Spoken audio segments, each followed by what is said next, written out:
Good morning! Simulan na po natin agad ang ating pagluluto. Magpapainit lang po tayo ng mantika at tayo po ay magigisa ng bawang at sibuyas.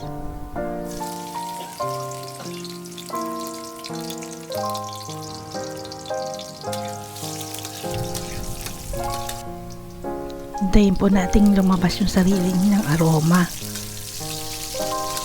Sign po yun na luto na yung ating ginigisa. Napakabango po yung ginigisa.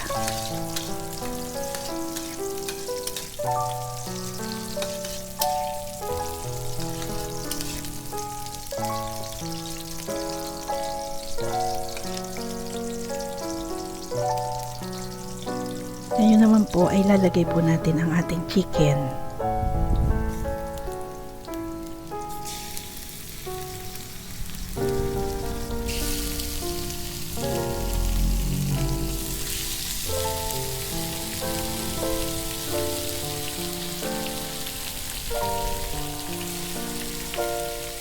Dun po sa mga bago pa lang sa aking channel, paki-subscribe po at hit mo na rin ang notification bell para laging ang updated sa mga bagong upload. Makikita niyo po doon yung lagi yung mga niluluto po nating mga simpleng ulam. Simpleng lutuin, napakadadali po.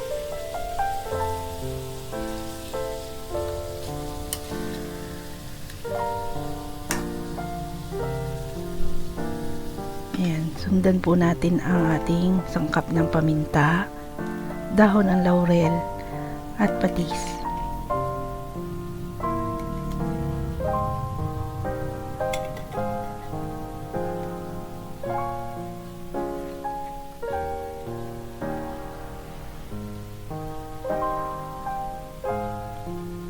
Ayan, ilagyan na rin po natin ng toyo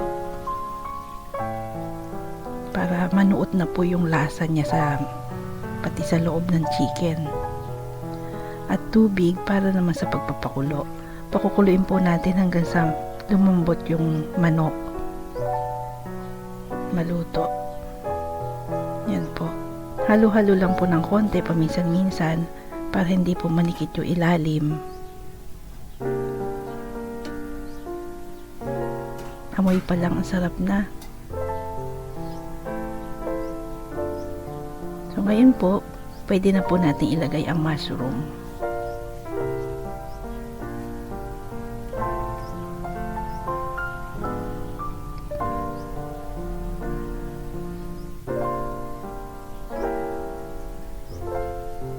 Hayaan lang po natin kumulo. Yan, pakuloyin lang, tapos unting halo ulit para hindi manikit yung ilalim. Dun po sa mga gusto may sabaw, pagkalagay po noong suka, lalagyan po natin ng suka maya maya.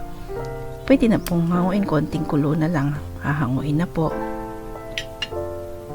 Ako po kasi konti lang maglagay ng suka. Dun po sa mga gusto maasim, nanunuot yung asim, dagdagan nyo po ng ayon sa asim na gusto ninyo. Yan po, nilagyan natin ng suka. Isang kulo na lang po yan, pwede na po. Yan, pakuluin lang po natin saglit.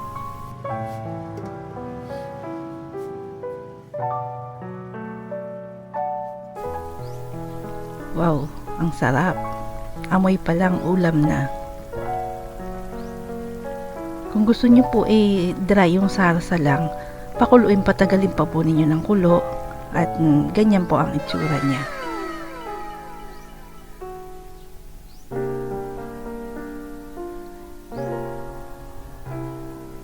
Salamat po sa panonood.